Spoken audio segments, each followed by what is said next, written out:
And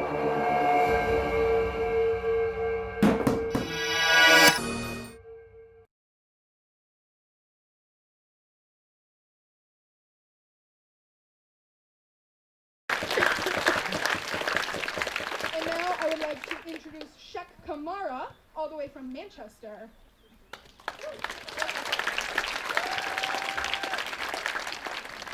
Hey, how's everybody doing?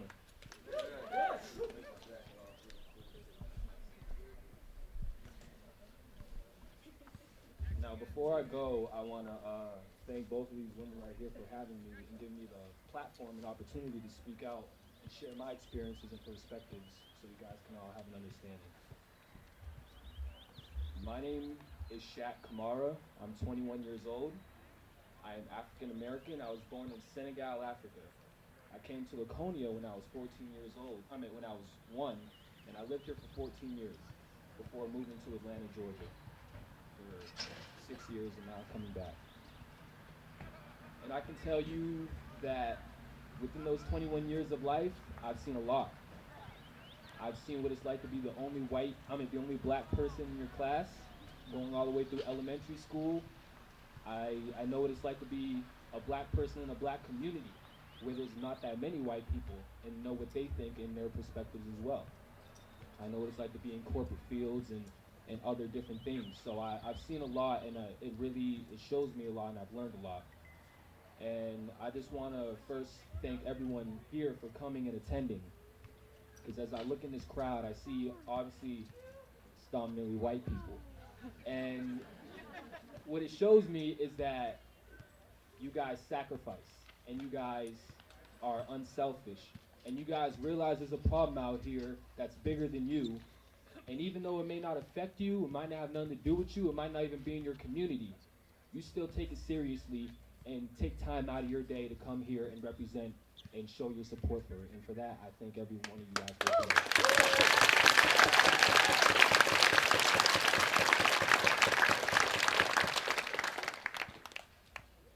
We live in an era of so much information and technology, and with the internet, there's so much confusion going around. People can be misinformed, can be miseducated, can be thought to think differently about certain situations. Just one news article, news ad could change your whole perspective on a whole situation just because of how someone else says it. So it's really important for all of us to understand the serious things that are going on, because we need to be specific here. And I hope that when I'm done this speech, you guys can understand more of the perspective of what it's like to be a black person and understand the Black Lives Matter movement as a whole. Because as I look online through Facebook and stuff, I see a lot of confusion. A lot of people, even around here, who have not been around and seen a Black Lives Matter movement already have their thoughts. They think it's something political, think it's this and that. Black Lives Matter is exactly what it says. It's about black people and black lives, and showing that they, too, are just as equal as anyone else's. And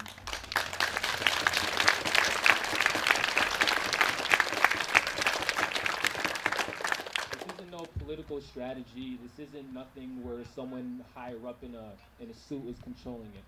Black Lives Matter was created on July 3rd, 2013, by 3 black female activists. People who saw, and it happened right after the Trayvon Martin case, when Zimmerman was acquitted. And so it's just a movement to show and bring light to not only the innocent lives that have been taken without justice, but the other lives that are being racially profiled and targeted because of the situation in this country.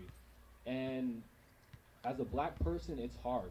You know, I can speak as an African and as an African American, and I can say from other African Americans living in Georgia. You know, it's crazy to think and to think that a lot of those people there, they don't know their histories.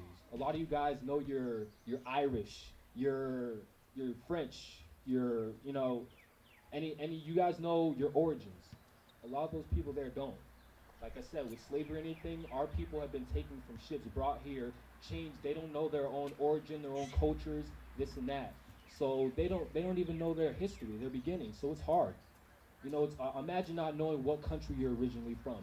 I've seen people. I tell them I'm from Dakar, you know, and they say, "Oh, I'm just black." There's no such thing as just black. We all come from somewhere originally. We all come from the same place originally. You know, we all have a path, you know? So we all have stories and we all have lives, and throughout history we have been set back generations for different reasons, different things. And even though today we might have more rights than our people did in the 60s, racism is still an issue. There are still many issues in this country that are not gone, and we need to acknowledge them and stop them. Just like these people say here, you can't just not be for racism. You have to be anti-racism. You got to stand up every time someone speaks and says something wrong, so that they know and they don't even entertain the thought of saying something racist, and letting that spread out to their community and let that go on. To be in Vista Food and be called a nigger as a kid, I as going through elementary school, I've been picked at multiple times. I was so defensive. I was so uh, almost waiting for somebody because I felt like everyone was against me, you know. And there was one point I was in first grade. I had a friend named Colin Humphreys, and you guys may remember those little squares they use for science. I mean for math, where they do the one square and then they have the 100 squares for multiplying and stuff. We were arguing over that, and then at one point I said black people don't like white people. Imagine that, right? First grade, me saying that, and it was, and I was wrong to say it too. But it was because of how I felt as a kid and how I was targeting, and that was my mindset growing up. And I thank the people at Woodland Heights Elementary School for putting me and Colin and lunch together and forcing us to be friends with each other and hang out so we can actually understand each other and go forward. And that is what needs to happen. That needs to happen for all. This Black Lives Matter is just about showing and expressing that we all are valued the same as all of you. And it's about making sure that even though the police, we have a lot of great police out there, people who put their lives on the line for this job and they love it too. But there's a lot of bad ones out there too. And the truth is, they get away a lot. Until up to this day where we're actually holding people accountable and trying to make laws and stuff, they haven't. You know? Imagine to feel like to hear your black son was in a house and an officer broke into it thinking it's the wrong place and shot them thinking they're a threat. Just imagine that, you know? Imagine losing somebody and knowing you can't get the justice, even though they did a criminal act, but because they have a suit and a badge that protects them from even the criminal activities. That is what's not fair, and that's what we need to change. It's different reforms to make sure that you don't it's reforms to make sure that everyone is liable. And like I said, just like with racism, same within the police community too. With Derek Chauvin and all the other officers, there was minority officers there too, but they didn't speak up either. They stood there and let that man suffer, and because of that, they're no different from those people because they see the injustice and the wrong going on, and they choose to be silent about it. This is an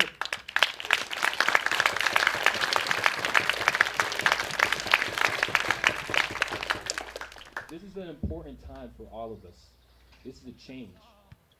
Of course, COVID-19 has made this year definitely one of the most memorable years of our lives. But it's not just that, it's multiple different things. And this is the point where we need to stand up. We can't be silent anymore. You've heard all the major outlets, all the major Fortune 500 companies speak up. Netflix, Walmart, and any company you name it. They've said it, they've acknowledged it. So it's our job to do it too.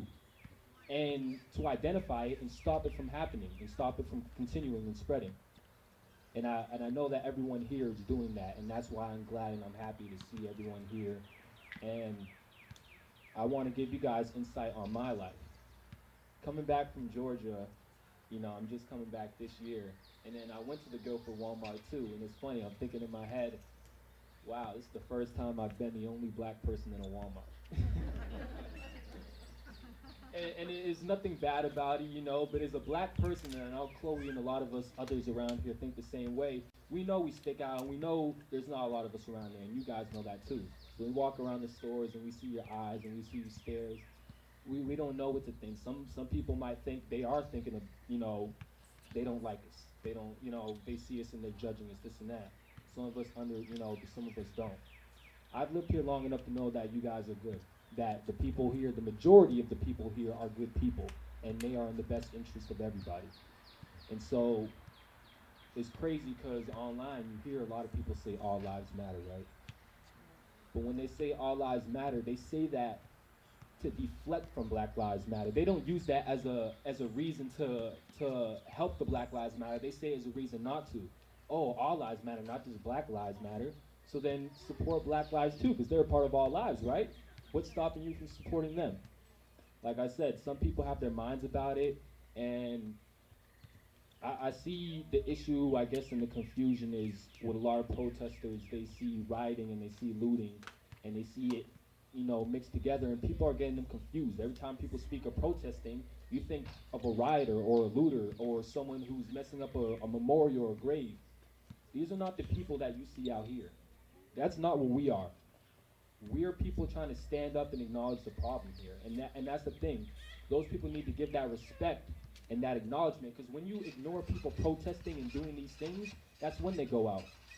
You look in the Declaration of Independence, Thomas Jefferson even says, if a government fails to govern its people, they have the right to retaliate and go against them.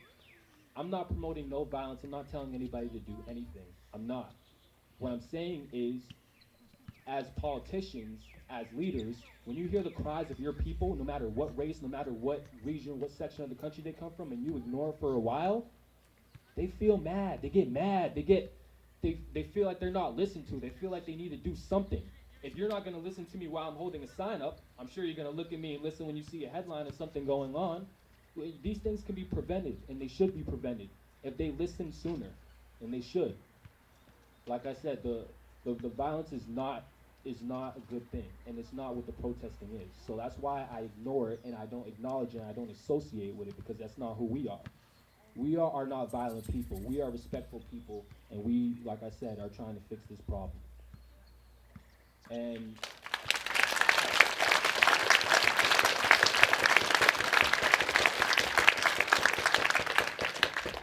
the best thing we can do as people now is as we are doing right now, standing up. And even when things go back to normal, businesses open up, sports and stuff comes back, and there's all these other things that grab your attention, we must not forget about the Breonna Taylors, about all the other people out there who have still not got their justice yet. It doesn't stop when everything comes back to normal, we can continue our lives. It stops when everything permanently changes and these laws get placed to make sure they don't happen again. And that's why until that happens, we've got to keep fighting, we've got to keep standing up, we've got to keep protesting, we've got to keep marching, we've got to keep coming together. Because this is what unity is. You all are the people out here who believe all lives matter, because you see someone else's struggles and someone else's battles, and you acknowledge them, and you see them as your own, and you participate and help fix it. We're all Americans here. It doesn't matter what color your skin is.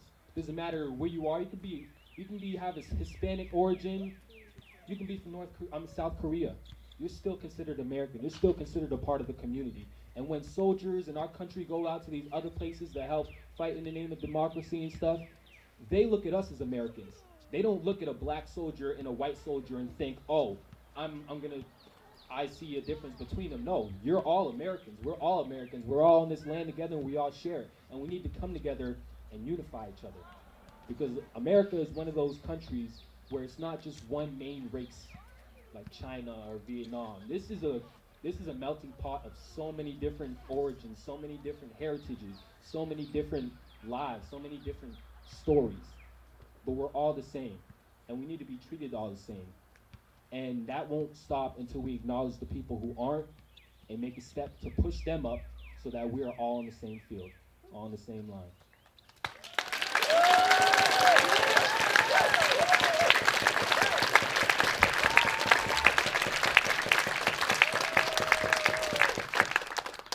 Thank you again, everybody, for having me. I appreciate you giving me the time to speak out and to listen to me and understand myself and my experiences and what I go through. And I appreciate you all taking this very seriously. And looking at me is not just a statistic, but as a life that matters as well. And just as Black Lives Matter, you all matter as well.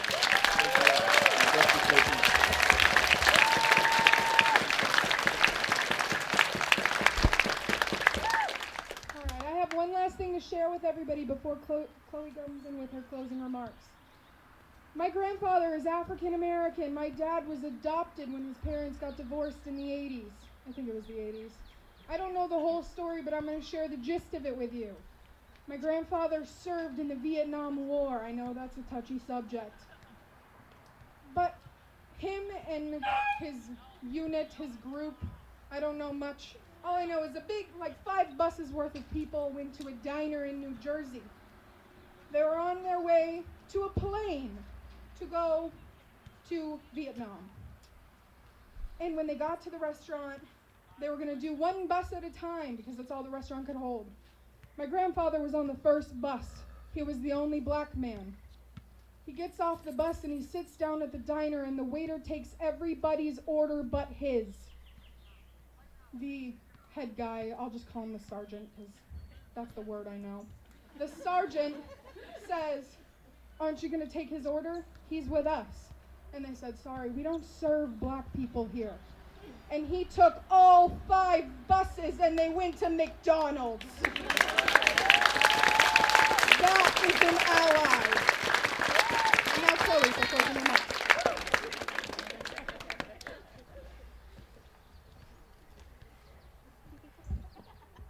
All right, well, I'd like to thank you all for coming to show your support. I would really like to emphasize how impactful the young people in this area have been. It makes me so hopeful for a tolerant future. And please, take what you heard today to heart and educate yourselves. And those around you as well. Our lives matter. All lives matter, but that includes black people. We have to stand up for each other. I hope we can all say that we've learned something here today, and that's the goal. Educate, not humiliate. We want to teach. We do not want to belittle those who do not share our opinions. Thank you.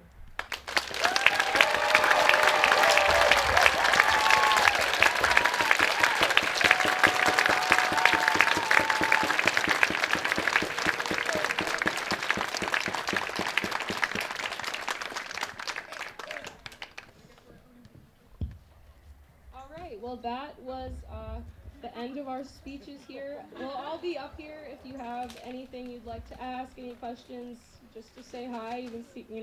We haven't seen each other in a while as a community. But again, thank you so much for coming out here. I did not expect this at all, and it warms my heart in a way that I really can't even process. You deserve it!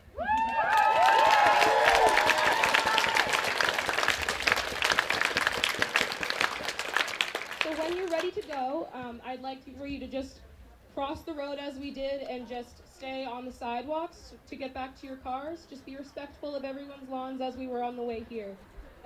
This has been such a fantastic event, and I'm so proud that our community was able to come here peacefully and teach each other what this means, what Black Lives Matter really means. Thank you again.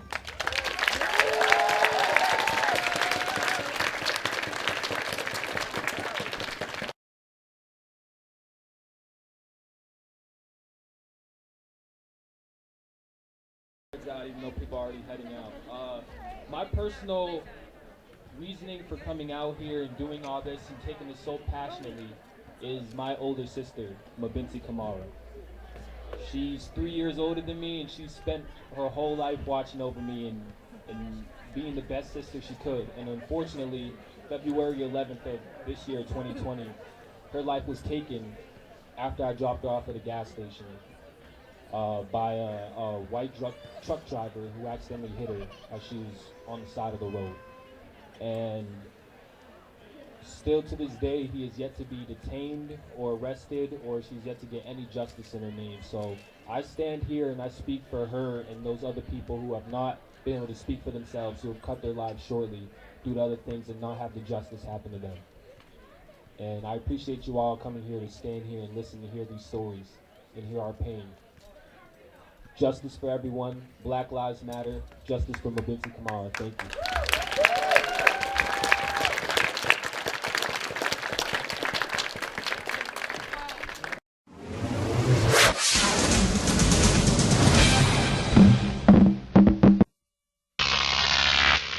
Croc TV.